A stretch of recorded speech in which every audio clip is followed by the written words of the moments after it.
Bonjour classe, ça va? Je souhaite que vous êtes très bien comme moi.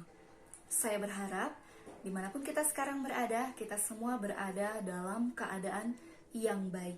Nah, bertemu lagi di hari ini ya, dalam pembelajaran bahasa Prancis kelas 11. Nah, untuk pertemuan kali ini kita akan melanjutkan ke materi kita yang baru, yaitu Unité 3, halaman 28, yaitu mengenai inviter quelqu'un, accepter et refuser une invitation.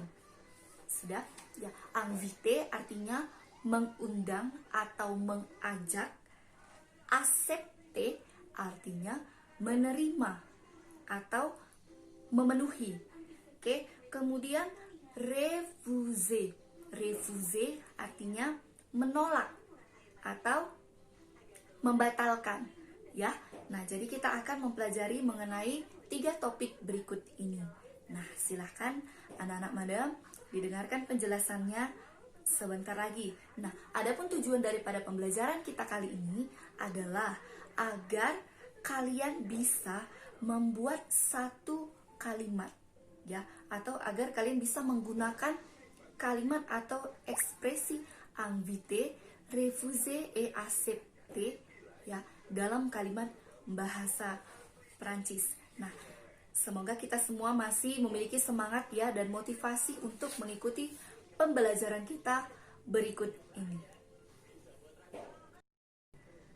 Baik, coba semuanya dibuka dan perhatikan halaman 33, lepas 33. Di situ ada tabel, ya. Di situ ada tabel, 3 tabel. Tabel yang pertama yaitu tabel inviter atau proposer. Nah, inviter tadi adalah mengajak atau mengundang atau mengutarakan, ya. Kemudian tabel kolom kedua, di situ ada accepter. Accepter tadi artinya menerima atau memenuhi, menggenapi. Oke? Dan di tabel yang ketiga ada refuser. Refuser tadi menolak atau membatalkan. Sudah? Nah, kita lihat dulu ekspresi atau ungkapan untuk yang pertama pada accepter. Inviter ya, maaf, atau proposer. Di sini kita meminta, ya, meminta atau mengundang seseorang. Tu veux aller à bla bla bla. Nah, di sini artinya apakah kamu akan pergi ke. Nah, kamu mau pergi ke sini, ke titik-titik, misalnya ke pesta. Tu veux aller à la fête?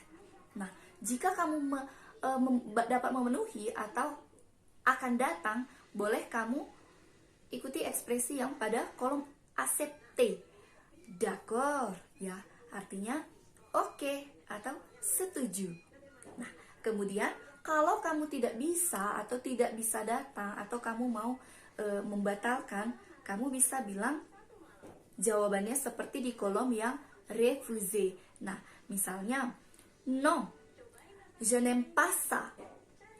Di sini hanya contoh ya, tidak nyambung sebenarnya dengan pertanyaan atau propose yang inviter. Nah, non, tidak, saya tidak suka. Nah, boleh saja mungkin ketika diundang untuk datang ke pesta, saya nggak mau, ya, saya tidak bisa datang. Je n'aime pas aller à la fête. Saya tidak bisa datang ke pesta itu. Nah, jadi kamu bisa lihat nanti pada tabel ini ungkapan-ungkapannya untuk mengajak, menerima atau memenuhi, atau kalian bisa membatalkan atau tidak bisa datang. Sudah? Di sini kamu boleh baca-baca. Nah, yang menjadi topik pembahasan kita kali ini adalah pada grammar. Ya, coba dilihat grammar yang ada di halaman 31. Ya, di situ ada kata kerja pouvoir. Nah, sebelum ulangan hari yang pertama itu sudah kita bahas dan sudah diujikan dan semua jawabannya benar, ya. Kemudian di sini kita akan bahas yang di halaman 32-nya. Di nomor 2 yaitu mengenai les pronoms compléments d'objet direct. atau COD. Di sini kita akan mempelajari apa fungsi COD dalam grammar bahasa Prancis. Ya, coba didengarkan penjelasan berikut ini. Apa itu COD? COD adalah kata ganti di dalam bahasa Prancis yang berfungsi untuk menghindari satu pengulangan kata dalam kalimat. Nah, COD ini biasa digunakan untuk menggantikan orang ataupun sesuatu atau benda di dalam kalimat, ya. Jadi dia fungsinya seperti mempersingkat kalimat supaya tidak bertele-tele, ya. Nah, jadi komplement objek dire ini atau COD atau kata gantinya dalam subjek dia bisa kita tukar menjadi untuk subjek je, ya, itu akan berubah menjadi me. Kemudian untuk subjek tu menjadi te. Untuk subjek il dengan l, ya, itu tergantung. Kalau untuk il berarti dia menjadi kata benda yang berjenis maskulin atau laki-laki, ya, menjadi le. Kemudian untuk l menjadi la.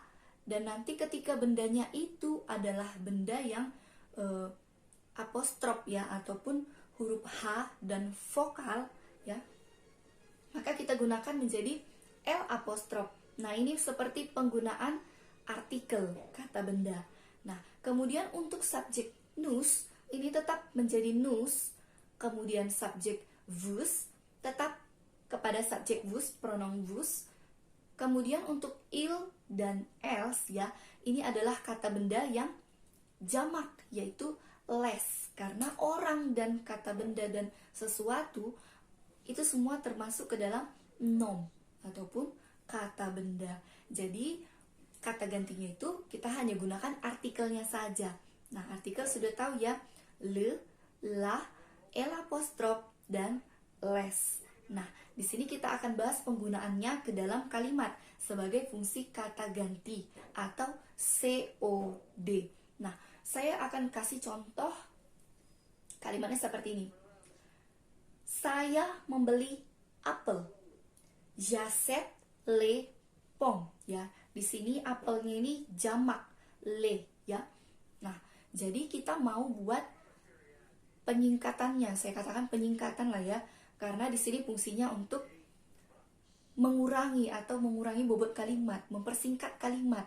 Nah, jadi kita lihat di sini kata bendanya adalah si apel, les pommes.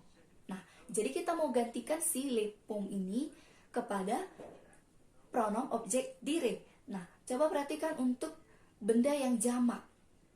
Pada COD-nya berubah menjadi il atau l. Pom itu adalah kata benda maskulin karena ada s-nya sehingga dia menjadi jamak. Kita gunakan artikel les. Nah, kita gantikanlah si kalimatnya ini, ya. Jadi je les achète, ya, menjadi je les achète.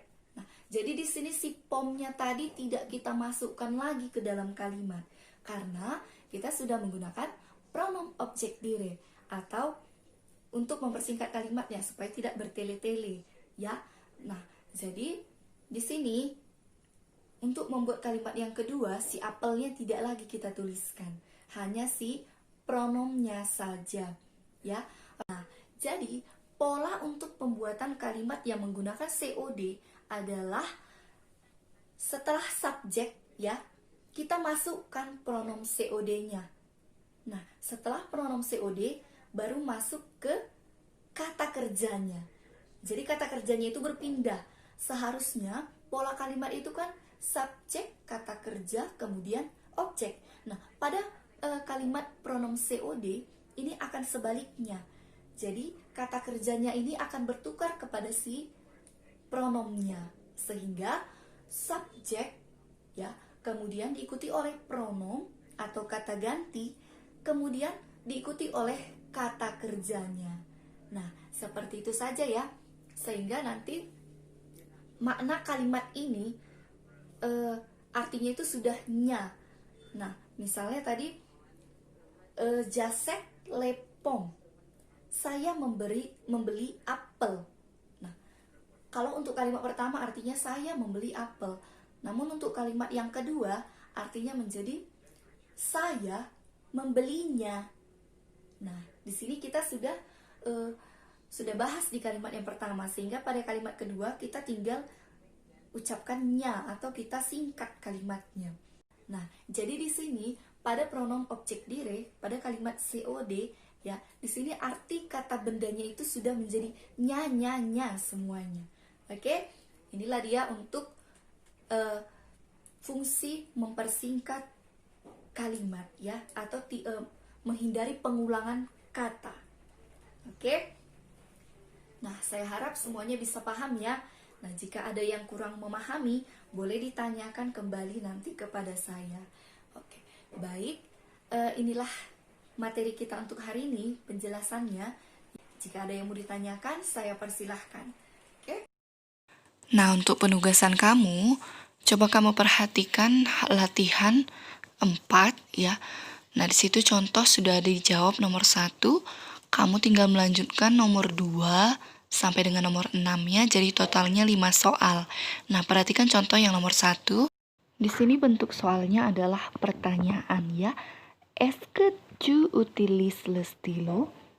Apakah kamu menggunakan stilo atau pulpen ya? Nah, jadi kamu buat 2 jawaban. Satu jawabannya oui atau iya, yang kedua jawabannya no atau tidak. Nah, untuk oui, jika jawaban kamu adalah iya, oui, je utilise. Dalam kalimat di atas yang ingin kita gantikan menjadi COD adalah kata bendanya atau bendanya, yaitu si le stylo. Le stylo di situ sudah jelas ya artikelnya le, bahwa bendanya itu adalah maskulin atau laki-laki. Nah, untuk penjawabnya atau membuatnya dalam kalimat COD yang positif, iya, menjadi oui, je l'utilise. Nah, di si stilo itu diganti menjadi le. Nah, kenapa dia jadi L apostrof? Karena si le ini akan mengikuti utilis, kata kerja utilis yang huruf vokal. Jadi dihilangkanlah si e-nya, sehingga menjadi je L apostrof utilis. Ya, begitu juga untuk nongnya. Nah, untuk membuat kalimat negatifnya, perhatikan posisinya ya. Je ne masuk ke pronom COD L apostrof, kemudian kata kerja utilis. Nah, terakhir baru dibubuhkan pas ya. Terima kasih. Merci beaucoup. Au revoir.